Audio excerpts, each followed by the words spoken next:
having it at all. I would love to have it, but I'm not going to be yelled at.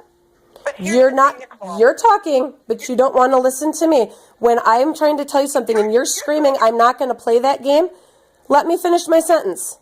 It's not a game. I'm trying to tell you, I was asked many times, so many times that I got sick of it, from Olivia, when she's going to see her cousins. And when I kept saying, I don't know, she finally got irritated, and I said, Livy, I don't know when you're going to see your cousins. Aunt Melissa is mad at me. She said, why? I said, I don't know. Her response was, if she would just tell you, you could apologize. And I said, that's right. And I'm not playing a game. I'm trying to tell you, that's what I've had. That I marked everything as unfollow and no notifications on Facebook because seeing your crap pop up all the time just irritated the crap out of me because I don't want to see what is going on in the life of someone who won't even speak to me. I'm not friends with people on Facebook that don't want to talk to me in real life. Wait, but I'm not being rude. Can you wait for a minute? MediaCom's trying to call in, and I'm only getting every third word. Can you just wait just a bit? Hold on a minute. I'm not being rude. I'm only getting third. It'll be one more time. Hold on. Go away. All right, finish. Sorry. You still there? I'm sorry. I'm trying to remember where I was. I'm saying about Facebook. Yes, I'm not gonna have. I'm not friends with people on Facebook that don't speak to me in my real life that I'm not actually friends with. So having that constant popping up, nonstop notifications of everything you're posting and everything, I got tired of it. So I unfollowed everything and unnotified everything because, again, I told you and I told Travis, when you're ready to tell me what I've done that's so wrong that you're still holding on to it for however long, you've never told me what it is that I have done that's so bad. I mean, you're literally said that you're harboring so much from our lives, but you never have told me what it was. And after I spent 2 hours on the phone with you in November, and we got to the end of the call, and it was like, okay, it looks like things are going to be resolved. We're going to try and move forward from this. Then you called back an hour later, and it was, no, I'm harboring too much. We're done. I can't do this. So, when you made threatening comment along the lines of, you're lucky Travis is so forgiving. Well, no, I'm not lucky Travis is so forgiving. If you guys don't want me to be around in your lives, I'm not going to be around in your lives.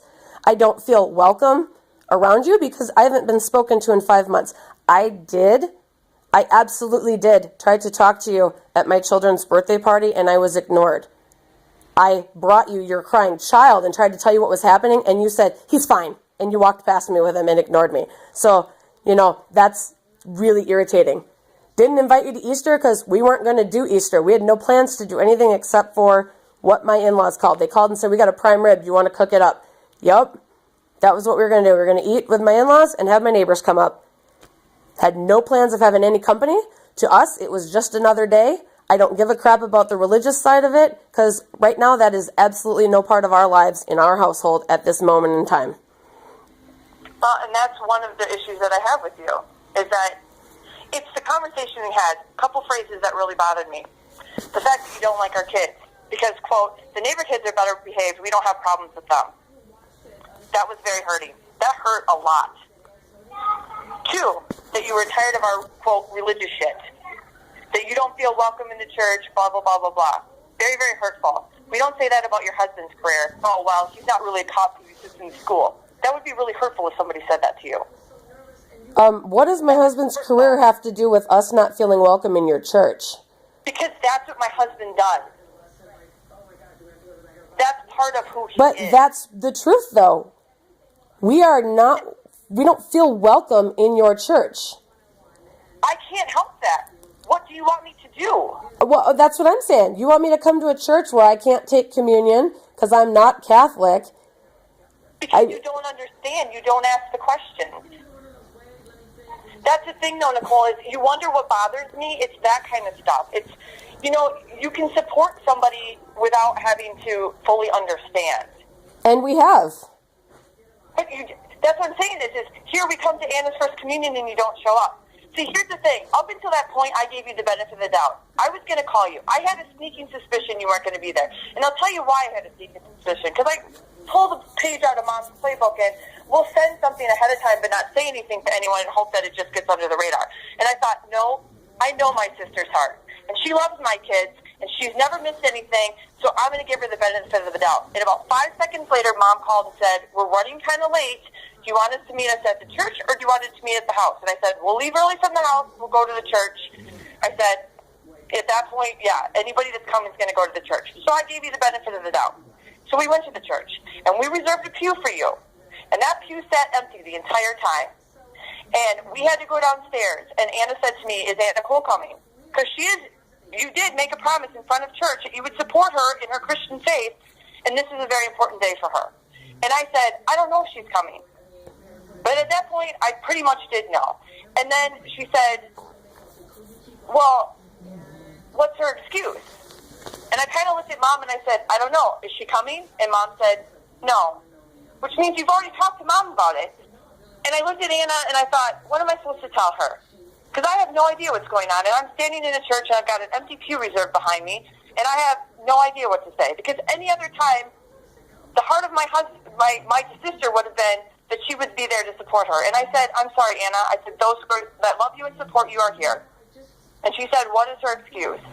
Because she's used to that. Because we get that with my in-laws all the time. And I looked at her and truthfully could say, she doesn't have one. Because you didn't call me to tell me that you had one. Because you decided to put whatever you had in front. Because my husband worked until 4 in the morning, Melissa. But you, like I said, you don't call to tell me that. And this Facebook blocking stuff is baloney, because that is the only thing I use to send out notifications. That is how we have functioned our entire family life, that we send out notifications on Facebook. You have a phone. Melissa, you have a phone. You know what? So do you, Nicole. Yep. This is why I said we're not playing this game. No. You knew she had a first communion. Yeah, and my family could not come. And you did not call me to say that you And if you were very concerned about the numbers and who was coming... Let's go to the apology thing. Let's go to the apology I have nothing to apologize for right now, so... This is what? I currently have nothing to apologize for. I have nothing to apologize to you for. What do I have to apologize to you for right now? What do you have to apologize for me? Yes, at this moment in time. A lot of things, actually. Well, see, but what would they be? Because you haven't told me any of them. I'm telling you right now, and you're scoffing it off. I'm not scoffing it off. You are being rude. You are being rude. Okay, this is okay. I'm going to take a deep breath and try to be as calm as possible. You want to know what my problem is with you. This is the problem I have with you. You are constantly right all the time. You play the victim role all the time. You manipulate whatever you want so that it is always your way all the time. And you're doing it to me right now. We can play this back and forth. Well, you've got a phone, I've got a phone, you've got a phone. I did not know you were blocked on Facebook. I did not know that. So you tell me that I have to somehow manifest the fact that you're pissed off at me and blocked me on Facebook, that I need to know that, and that's why you're not responding to me on Facebook. This is a game you're playing, Nicole, because you're trying to make yourself better. Because what you want to do is you want to call Mom and be like, oh my God, Melissa's the bitch, and I'm the better sister, and so come by me. I don't care. I don't do that. Where is that coming from? You did it for Easter. How did I do that for Easter? Please tell me. What I'm saying is, okay, I'm going to tell you one thing. You are an angry person. No, I'm not. I'm not done. If you want the courtesy, then you I would like you to go back to the Easter comment, please, and explain it, because... No, because you're jumping all over the place. I know. I'm going to tell you. You are an angry person. You pick fights with everyone, which is what you're doing with me. I'm not picking a fight. I'll tell you so much so that you pick fights with strangers on the internet to the point where they call you cunts. What are you talking about? Oh, don't even go there. I watched you right after you had a fight with my husband and I. Go on the Madison weather station and pick a fight with a guy who didn't have kids because the kids got a day off for some fog or something. And to the point where you had to pick at this guy to the point where he said, "I don't even know you. You're a stranger," and then ended up calling me a cunt. What are you talking about? Oh, see, this is the thing, though, Nicole. You don't remember things. You are an angry person. I'm not an angry person. I'm not the one that's sitting here screaming at another person right now. Oh, my God. I cannot deal with you. Okay, again, let's go back. You still haven't explained the Easter thing. What is this? I picked a fight and had to be right, and my sister's a bitch about Easter. What is this? Please explain it. Let's call call up Mom and be like, oh, well, I'm not gonna talk to Melissa about Easter, but come over to our house. I've already got plans for you. What deluded world are you living in, Melissa? Nicole, You didn't even hear a word I said. You did not hear a word I said. I'm not gonna. I cannot deal with you. I cannot deal with you. You are Melissa. You are not listening at all. I didn't call Mom. You want to go? Okay. Okay, we're done with Easter. Do you want to go over the list of things that I have? No, I want you to understand right now. You think that you got intentionally left out of Easter. You think I called Mom and said, "Come to my house. I'm better." Whole damn family, and never picked up the phone to call up. Did you invite us to Easter? No, I didn't, Melissa. Do you want to know why? You did not invite us to Easter. You can stop yelling or I'm hanging up. Stop yelling. Stop yelling. I'm not yelling right now. I am talking in a quiet voice. You are. Okay. We did not get invited to Easter. No, you did not. Period. You can have whatever story you want. You had Easter at your home and did not invite us. That is yes correct. Or no? That is correct. So I don't understand what your problem is. You did not invite us to Easter. Do you want to know why? We didn't have Easter. We had lunch on a Sunday. That you did not invite us to. No. Okay, please tell me, why are you, Melissa, why are you so angry about not being invited last minute to my house for stop talking. Stop talking! My God. I'm trying to finish. You're so angry that we didn't invite you last minute for lunch on a Sunday when you very clearly don't want anything to do with my family? Okay. We have only ever hosted Easter. We have only... Melissa! Here you go again. You want to run the show? Then I'm going to hang up. You always host Easter. By your choice. It's your religious holiday. It's your thing. What was your plans for Easter? We didn't have any. We ate by ourselves. Why did you do that? Because up until the week before, my husband was going to get on a plane to leave on Easter to go to a business trip in California. Okay. So we didn't really want to have people to come over. Okay, that makes a lot of sense. When we found out that Mom was invited to your house, we couldn't invite anybody. When did you find out Mom was invited to our house? What day did you find out? I don't remember what day exactly, but Mom called us. Because I spoke to her on Thursday about something else. Before Thursday, because we received the Easter gift on Thursday. So she knew before Thursday, and I had already talked to her before Thursday. No, she didn't know she was coming here until Thursday. She may have not thought she was having any plans. You want to play the game? Melissa, stop talking over me. You asked me a question, you don't let me answer it. You're trying to tell me that I'm lying. Mom told me she had no plans for Easter. It's irrelevant what day. It is relevant. Do you want to know why? Because she had already mailed Easter gifts to my house when I spoke to her and invited them. So she had no Easter plans and already mailed stuff to all of the grandkids prior to speaking to me about Easter. So there was no conspiracy against your family. Again, had not heard from you in months. I am under the assumption that you want nothing to do with me. You have already made it very clear that I suck all of the joy out of your life. So why on earth would I think that you would want to be by me and my family for any reason? Well, then I don't know why we're having this conversation.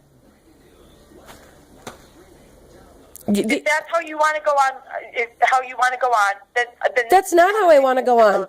I want to know what the hell I have done for 34 years to piss you off. I'm trying to tell you, and you're not listening. You in the last 2 months, you've done exactly what is angering me. You've done it. You're playing games. I'm not playing games, Melissa. You're not. My turn to talk now. Stop screaming. You stay quiet. Stop screaming. You want to know, then you need to be quiet and listen. Are you ready to listen? Are you going to stop yelling? If you can uninterruptedly listen to me, then yes. Okay, then I expect the same courtesy. When I ask a question, I'll silence and I will expect an answer. Then I will expect the same courtesy from you when it goes the other way. Then if you ask a question, you need to allow me to answer. Now, What you've done in the last 2 months is what you've done in the last 34 freaking years that pissed me off. It's playing these games. I'm going to unfriend her from Facebook and then play this game that, I didn't know anything about the First Communion. And it's that, exactly that makes me mad. Okay. We'll wait to the last minute, invite everyone to Easter. We won't call it Easter, but you know it's Easter, and we're going to play it. It's the manipulation game. It's the playing of the games, and that's what bugs me. I'm still sorry that you feel Easter was a game. It literally was not. Did not ask for a response. I understand that, but I do want you to understand that it hasn't been 2 months. I unfriended you on Facebook the day I talked to Travis on the phone. I not unfriended, sorry. I unfollowed and took all the notifications off in November.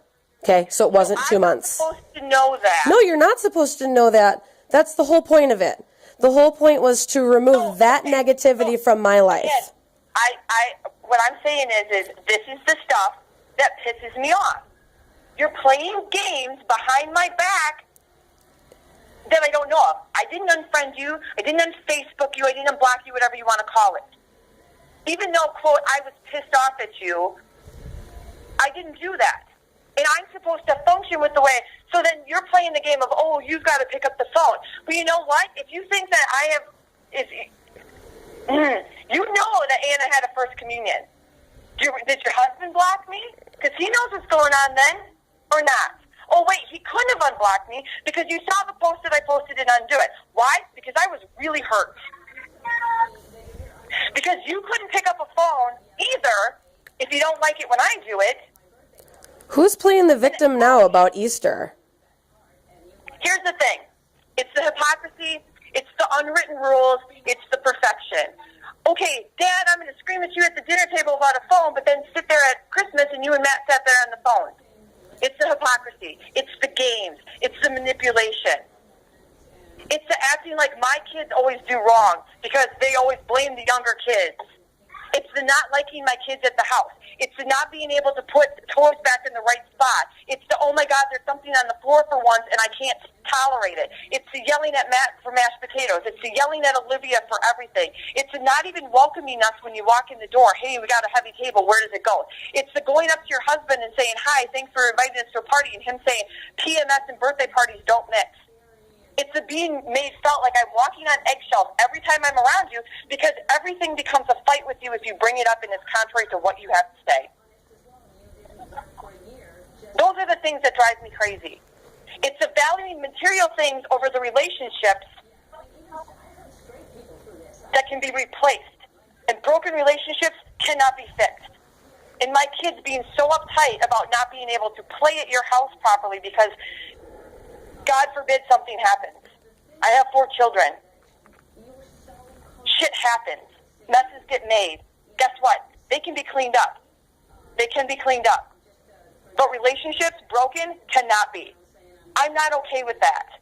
I'm not okay with your daughter sharpening sticks and wanting to kill and impale my daughter. And when I bring it up saying, from you, Olivia told me Anna did it and I'm not going to deal with this because I can't handle your kid. I never said that. You told me, and that was dropped. That behavior is not acceptable to me. I never said. That's not a played behavior. I never said it was Anna's idea and it's not my problem. No.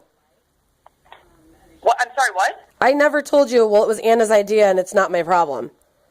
No, you said, quote, Olivia told me Anna did it and I don't know who to believe, so you walked away.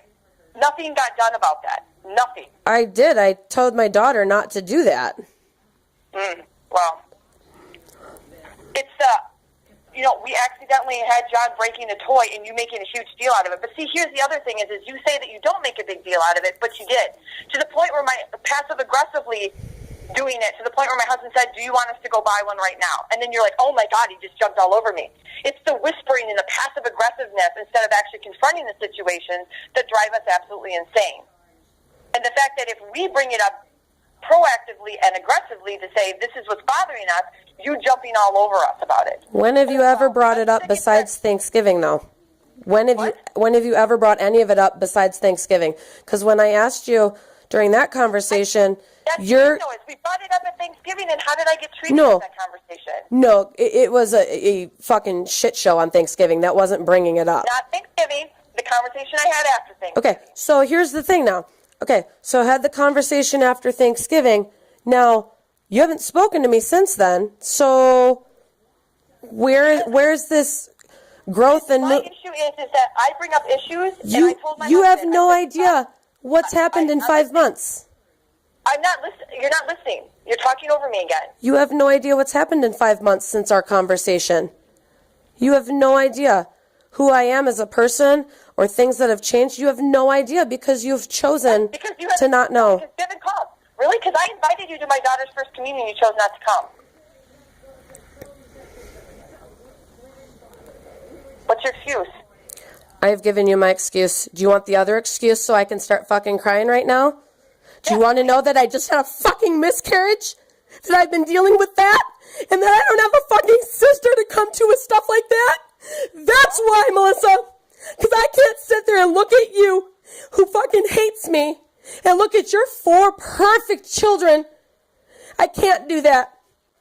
I can't, and I won't. You know, you can play the emotional card all you want. Oh, no. Do not even tell me what to think or feel. Don't. You have no idea. You have no idea.